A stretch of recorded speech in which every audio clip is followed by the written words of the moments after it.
One day Loki the trickster found himself in an especially mischievous mood and cut off the gorgeous golden hair of Sif, the wife of Thor. When Thor learned of this, his quick temper was enraged, and he seized Loki and threatened to break every bone in his body. Loki pleaded with the thunder god to let him go down to Svartalfheim, the cavernous home of the dwarves, and see if those master craftspeople could fashion a new head of hair for Sif, this one even more beautiful than the original. Thor allowed this, and off Loki went to Svartalfheim. There he was able to obtain what he desired. The sons of the dwarf Ivaldi forged not only a new head of hair for Sif, but also two other marvels: Skidbladnir, the best of all ships, which always has a favorable wind and can be folded up and put into one's pocket, and Gungnir, the deadliest of all spears. Having accomplished his task, Loki was overcome by an urge to remain in the caves of the dwarves and revel in more recklessness. He approached the brothers Brokkr and Sindri and taunted them, saying that he was sure the brothers could never forge 3 new creations equal to those the sons of Ivaldi had fashioned. In fact, he even bet his head on their lack of ability. Brokkr and Sindri, however, accepted the wager. As they worked, a fly, who of course was none other than Loki in disguise, stung Sindri's hand. When the dwarf pulled his creation out of the fire, it was a living boar with golden hair.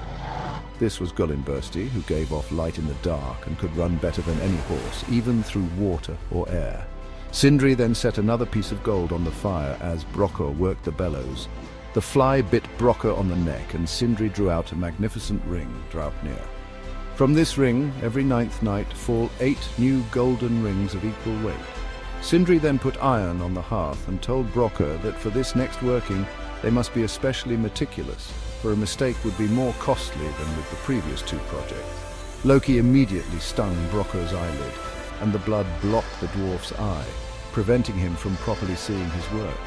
Sindri produced a hammer of unsurpassed quality which never missed its mark and would boomerang back to its owner after being thrown.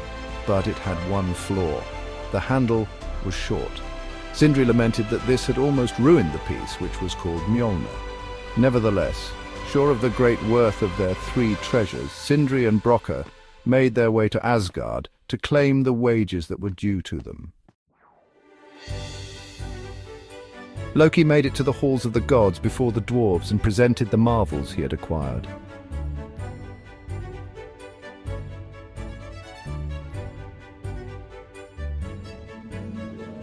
To Thor he gave Sif's new hair and the hammer Mjolnir.